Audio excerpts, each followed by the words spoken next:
Multan test کی دوسری innings میں پاکستان کے خلاف انگلینڈ کو شدید مشکلات کا سامنا، 6 کھلاڑی پویلین لوٹ گئے، شکست کے بادل منڈلانے لگے۔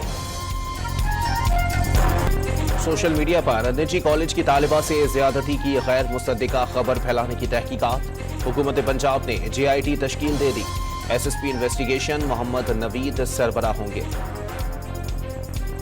تعلیمی اداروں میں مبینہ ہراسگی واقعات کی تحقیقات کے لیے لاہور ہائی کورٹ میں درخواست پر فل بینچ تشکیل، منگل کو سماعت کرے گا، DG FIA کو واقعات کی تفتیش کرنے کا حکم۔ الیکشن کمیشن کا اہم اجلاس آج پھر ہوگا، مخصوص نشستوں کی الاٹمنٹ سے متعلق حتمی فیصلے کا امکان، حکومت مخصوص نشستیں دوبارہ ملنے کے لیے پرامید، تمام جماعتوں نے معطل اراکین کو اسلام آباد بلا لیا، بحالی کی صورت میں قومی اسمبلی کے اجلاس میں شرکت کریں گے۔ پارلیمانی خصوصی کمیٹی کا اجلاس آج 1:30 بجے ہوگا، سیاسی جماعتوں کے آئینی ترمیمی مسودوں کا جائزہ لیا جائے گا، آج حتمی مسودے پر اتفاق رائے ہونے کا۔ مولانا فضل الرحمان کا آئینی ترمیم کے لیے حکومت پر اوچھے ہتھ کنڈے استعمال کرنے کا الزام، مذاکرات کے راستے بند کرنے کی دھمکی بھی دے دی، صورتحال معمول پر نہ آئی تو آئندہ کا لاہ عمل دیں گے، JUI کے سربراہ نے خبردار کر دیا۔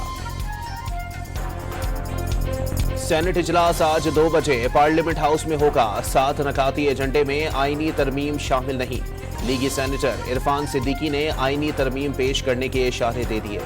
PTI کی مجوزہ آئینی ترمیم کے خلاف آج ملک گیر احتجاج کی کال، عوام پر ظلم و ستم کے خلاف آج بھرپور احتجاج کر رہے ہیں، آئینی ترمیم کی منظوری کے لیے پارلیمان میں ہر قسم کا دباؤ استعمال کیا جا رہا ہے، مشیر اطلاعات بیرسٹر سیف کا بیان۔ پنجاب بھر میں آج تمام نجی اور سرکاری اسکول، کالجز اور یونیورسٹیاں بند، 2 دن ہر قسم کے احتجاج اور جلوسوں پر پابندی،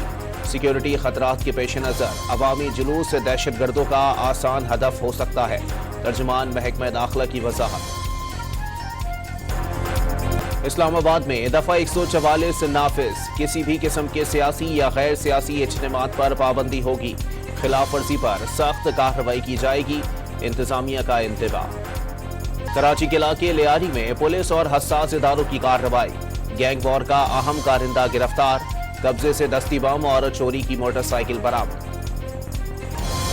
اور اسرائیل کا حماس کے نئے سربراہ یحییٰ سنوار کو شہید کرنے کا دعویٰ، حماس نے تصدیق یا تردید نہیں کی۔